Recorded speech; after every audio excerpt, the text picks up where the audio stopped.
Yeah, coming to the EMF, electromotive force. Okay, so a very important thing in this is something about electromotive force. So everyone will be learning definition of this, but what is this EMF basically meaning?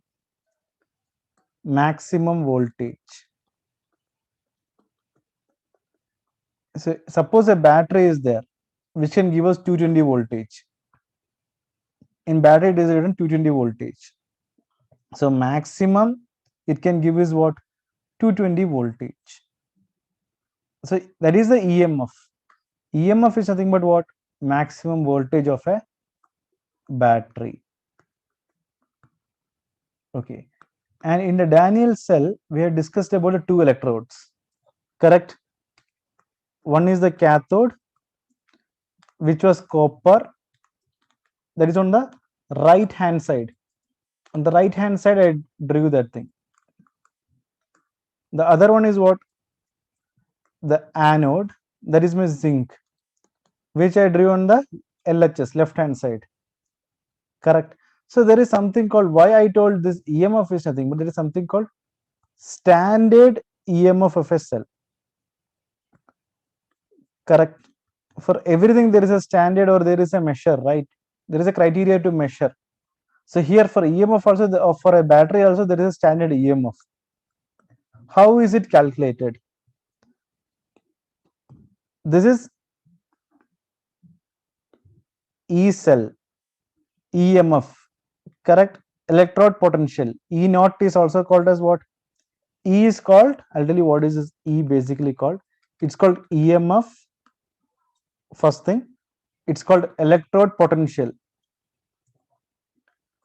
or it's called electrode voltage. That's it. Potential in the sense it is voltage.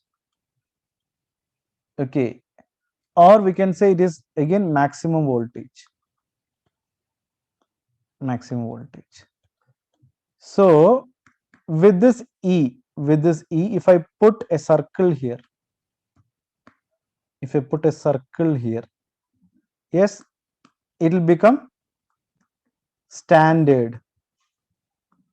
That's it. It will become standard EMF, it will become standard electrode potential, standard electrode voltage, or standard maximum voltage. That's it. So this E naught cell is nothing but standard electrode potential of a cell. Cell is nothing but this, for example, to show you what is a cell and battery. Everyone knows this thing, but I'm just telling you, okay?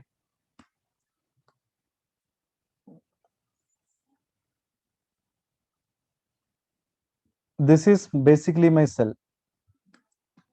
This is my cell. Then what is my battery? Group of cells.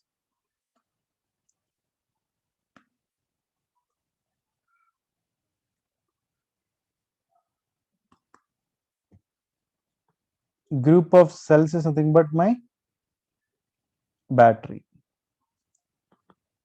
So this is a standard difference between cells. And so if I can just break it out to the smallest level, it will be very easy for me to remember. But our purpose here is to find the standard electrode potential or standard EMF of a cell. This is my purpose. That's the reason I taught everything up to this. What is EMF? Correct. Ultimate aim for me is to find what? E naught cell. This is nothing but E naught. I told you what is not standard. This is nothing but E cathode minus E anode. And don't forget to put this E naught symbol. It just represents standard. There's a criteria. So what is my cathode actually? Cathode is right hand side. E right minus what is my anode? Left hand side. Again, don't forget to put this naught symbol. That's it. Fine. So this is my standard EMF of a cell.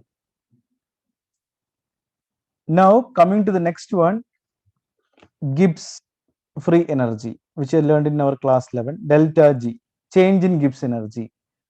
So there is a formula for this. Delta G is equal to minus NFE. Okay, so this again I'll put as cell here. F is my Faraday's constant, and I'll be telling you what is N basically. So N is nothing but the number. For example, if I take the Daniel cell, or if I take a reaction, suppose if I take, let's take 2 NaCl. If I take 2 NaCl, my N will be 2. Correct, 2 molecules. Only once we do the problem, we will have better understanding of this N, basically. Clear. It'll, once we get the reaction, we'll get F is nothing but a Faraday's constant. Faraday, the guy who found out this electricity thing. And that value is 96,500 coulombs. Don't worry, they'll give you in the problem. Okay, so that we need not worry about it. But why I told you this is nothing but I given here the formula delta G is equal to minus NFE.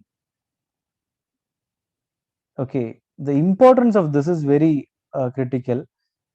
If I get negative value for delta G, if I get negative delta G, correct, my reaction would be what? This is very important. Spontaneous. Spontaneous. For negative delta G. Okay, for positive delta G, reaction will be what? Non-spontaneous.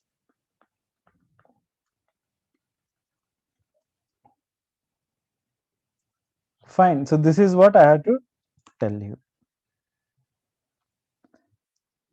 Then again, coming back to my standard electrode potential. Okay, let's take a battery has got a very high standard electrode potential. Suppose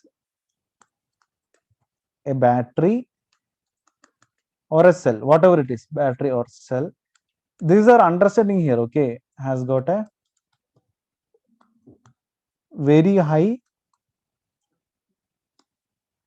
electrode potential. I'll put the symbol here, E cell or E naught cell. Okay, very high standard electrode potential. What does that mean? It means that, correct, it can accept electrons. How I can tell? If I take the E naught cell here, if I take the E naught cell, what is it actually? E cathode minus E anode, right? Yes, E cathode minus E anode. So obviously, if the cathode is higher, so what will happen basically? It will undergo what? Reduction. That's it. If it is otherwise, it will be oxidation, not oxidizing, oxidation. Is this clear for everyone? Is this thing clear for everyone? Let me know.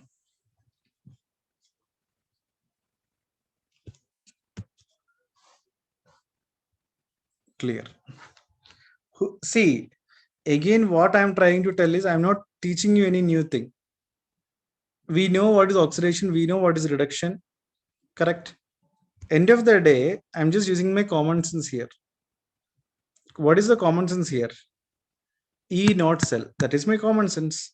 If cathode value, obviously if the standard electrode potential should be higher, obviously cathode value should be higher, right? If anode value is higher, what will happen? We'll get a negative value. Anode, what happens? Oxidation happens.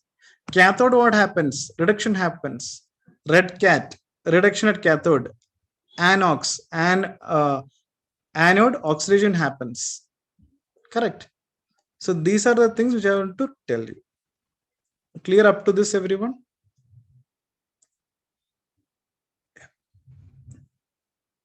So that's for that today's session. Okay, guys, that's it.